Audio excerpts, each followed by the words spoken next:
Hey everybody, Billy Bob here. It's Monday morning quarterback college football edition. But before we get going, there's two things I want to talk about outside of the world of college football. Number one, congratulations to the Cleveland Indians. They won the division over the Tigers.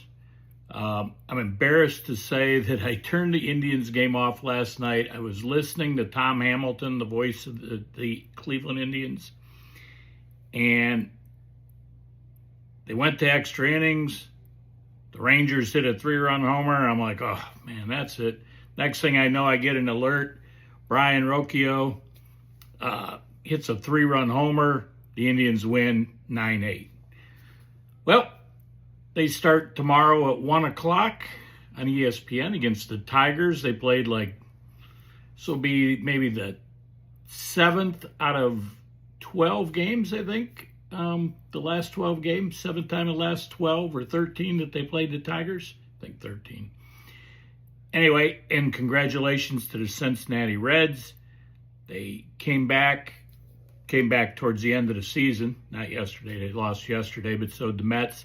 So the Reds are a wild card team, and they will play tomorrow at 9 p.m., I believe, against the Los Angeles Dodgers. Secondly, before we get to college football, I am totally disgusted with the golf fans at Bethpage, and we'll talk more about it later in the week. It's just disgusting. A poor excuse for American golf fans. Enough said for the moment. All right, let's get to college football.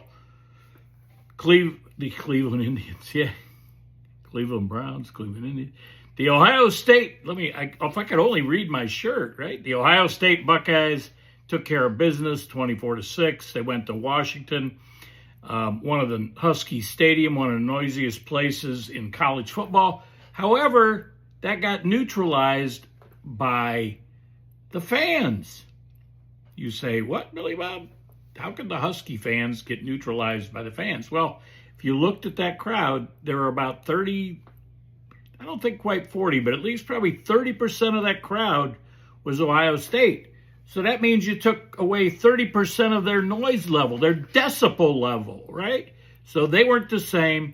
Of course, the Buckeyes took care of business right there at the end of the first quarter with their first touchdown of the game, a drag route, which I have as my play of the game, offensive play of the game, drag route to who else? Number 4, Jeremiah Smith, and it went for 18 yards and a touchdown.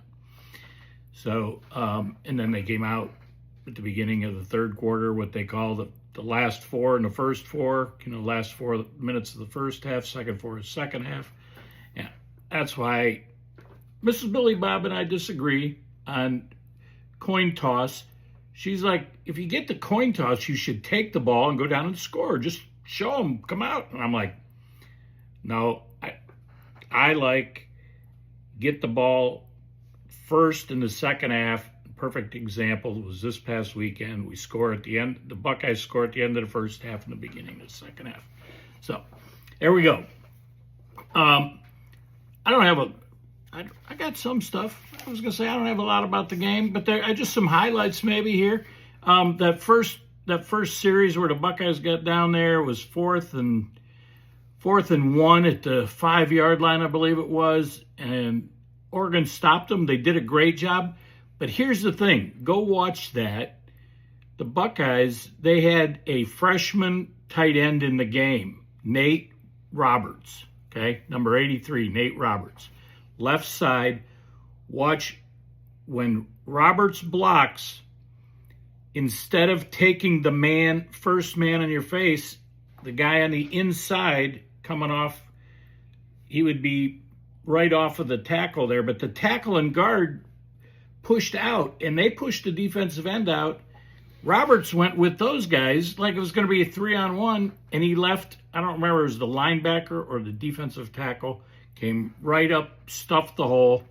Donaldson didn't make it. So he's a freshman. He's going to make a mistake.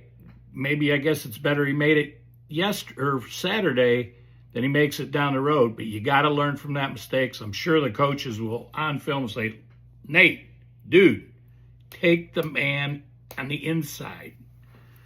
All right? All right.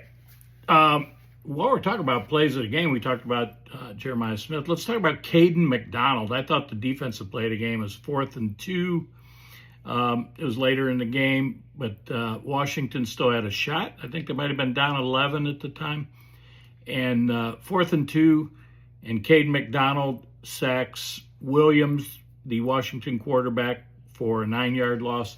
He kind of grabbed him with one arm, swung him around, and then I forget who it was. Somebody said it was like a comedy that he just kind of kept stumbling and fumbling and bumbling and went down. So that was that.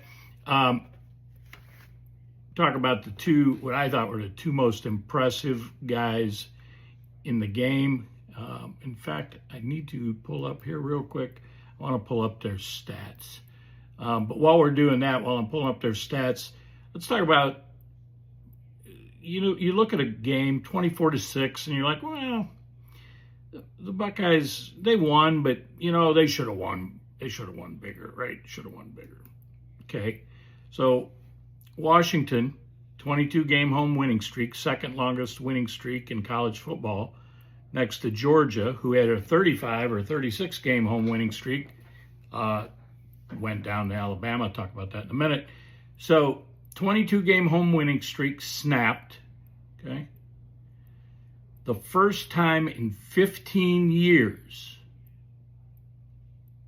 okay? First time in 15 years that Washington was held without a touchdown at Husky Stadium. The first time in 15 years, Washington did not score a touchdown in Husky Stadium. First time in 15 years. Did I say that enough? Did you get it? It's the first time in 15 years. By the way, Washington was also averaging 55 points a game. Granted, their competition was not nearly what, obviously, what Ohio State was, right? So just a couple little more tidbits of, do I have any more in there? Oh, the Caden boys. Let's go. Let's find that. Hold on. Can I walk and talk here? Yeah, I can. Third downs, Washington was averaging 75% conversion rate on third down. That was going into the Ohio State game. They went 1 for 11 in the Ohio State game. 1 of 11. Now, if you add, they went for fourth down 3 times. They made it once, so that's 2 for 14 or 13. No, actually, they were 1 for 3 on fourth down. My apologies. 1 for 3. So yeah, 2 for 14 on third and fourth down. That's a pretty good job. I don't care who you are. All right, here we go. The Caden and Caden show yesterday, ladies and gentlemen. Both on defense, defensive end Caden Curry, defensive tackle Caden with a K, McDonald. Here we go. Caden Curry, 11 tackles, 9 solo tackles, 3 sacks, and 5 tackles for loss. You'd think that'd be a linebacker, right? With those kind of numbers. Or a safety, strong safety. Nope. Caden Curry, defensive end. Caden McDonald, 7 total tackles, 4 solos, 2 sacks, 3 tackles for loss. Defensive tackle. Okay. That's some tall wood. That's some big stuff there chopping there. Ladies and gentlemen, to wrap up the Ohio State portion of this show, the Buckeyes, 18 of, let's see, where are we here? 357 yards total offense. They held Washington to 234 total yards. Did I read that right? I did. 234 yards. Wow. All right. Any questions on that? There will be a quiz. Give me take a swig.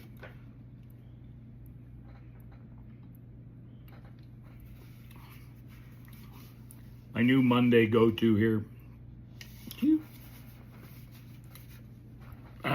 Let's talk about some of this other stuff. Oh my God, I'm already 9 minutes in. Can't keep my mouth shut. I'm just going to go down some of the games I had highlighted here. USC, Illinois. They both scored 20-plus points in the second half. Actually, USC outscored Illinois 22-20 in the second half, but obviously Illinois was up. Illinois kicked the field goal, win the game, and SC, we still don't know whether they're a fool's gold or a contender. Notre Dame, Arkansas. Notre Dame, I guess you ought to be proud of yourselves. You got Sam fired down there in Arkansas. So Sam Pittman, he's out.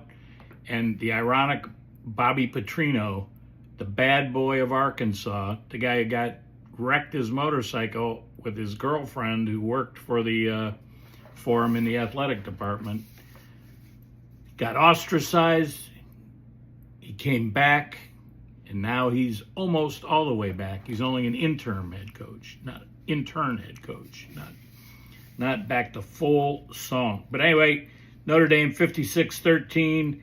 CJ Carr had a pretty good game, actually a really good game, 22 of 30, 354 yards, 4 touchdowns. And then Jeremiah Love, 4 touchdowns, 2 on the ground, 2 in the air. He actually had 70-some yards receiving, too. More yards receiving than he had rushing. So good game for them. Rutgers, Minnesota. Why do I talk about this game? Well, it's a Big Ten game, number one. And number two, the Buckeyes' next opponent is the Minnesota Golden Gophers in Columbus. We'll talk as the week goes on. We'll talk about that.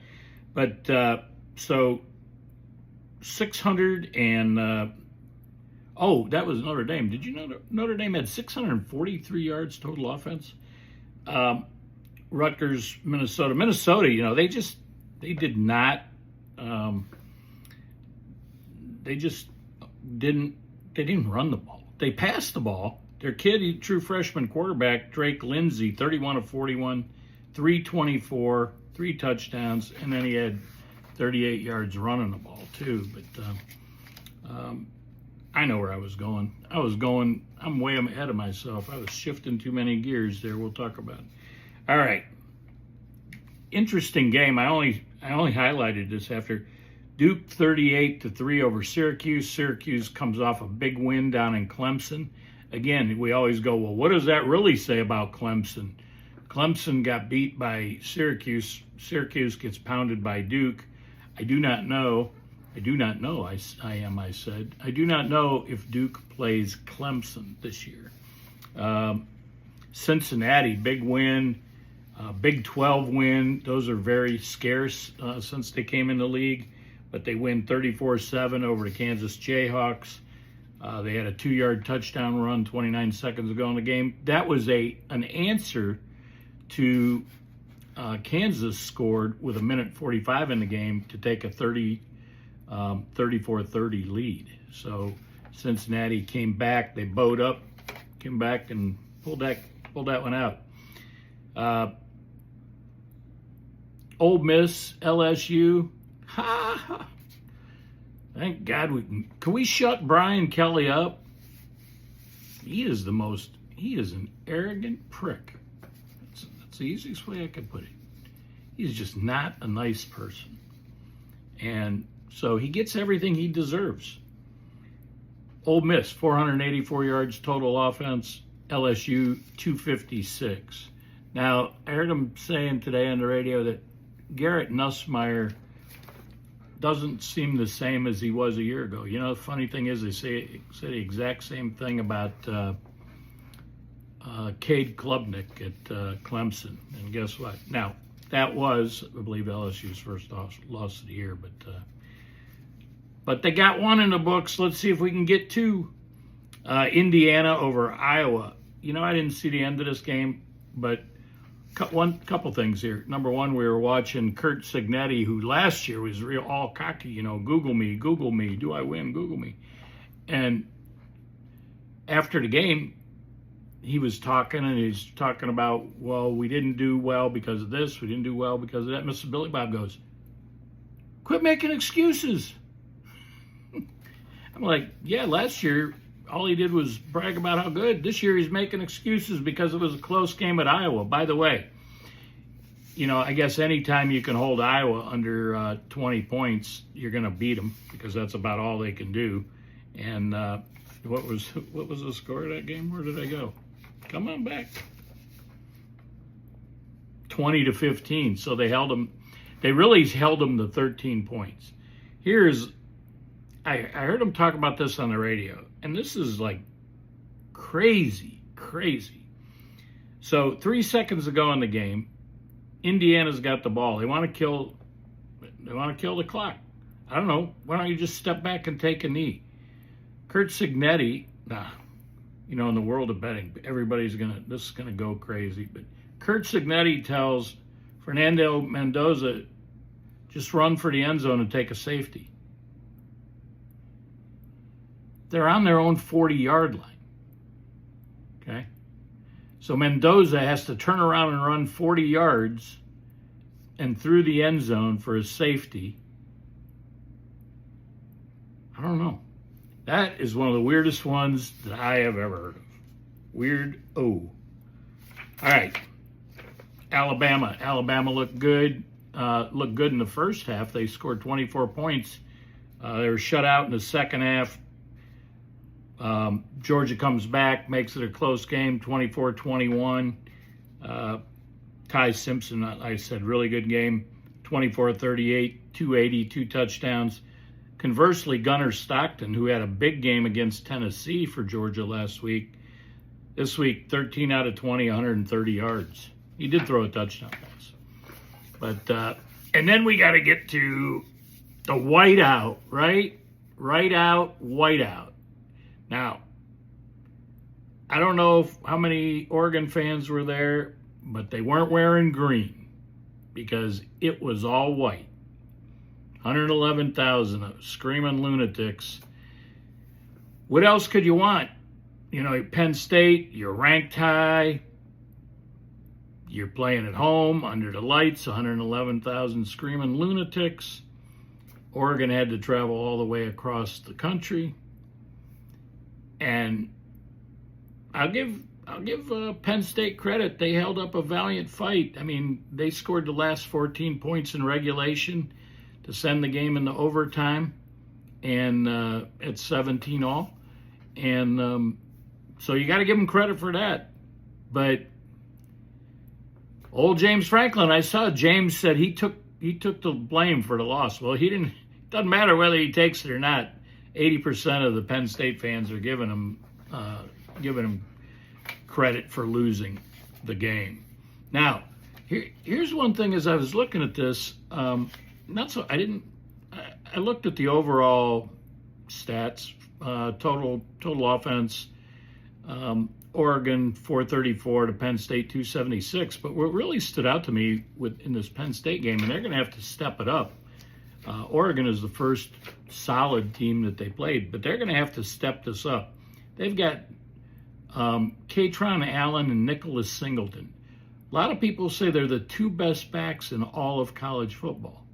Now, in the last couple of years, they have yet to show that, whether that's the blocking scheme or who knows. Donnie Colt-Nicky, the offensive coordinator of Penn State, supposed to be this dude, right? Well, he didn't know how to dude Tyler Warren against the Buckeyes last year.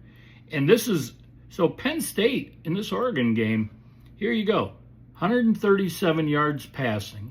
Drew Aller, supposed to be up for, Heisman consideration, right, at the beginning of the season, preseason. 137 yards passing. And the dastardly duo of Singleton and Allen, 139 yards rushing. So 276 yards in total offense. Oh, I did say that, right? 424 to 276. Penn State, they're lucky to be in this game. And but the whole sky isn't falling down. That's their first loss. They still can do whatever they set out to do. Whatever the goals were at the beginning of the year. I'm sure it was to make the playoff and go from there. They still can attain that. That's all I got for Monday Morning Quarterback College Edition. America, land of the free, because of the brave. Stay focused, America. Billy Bob, peace out.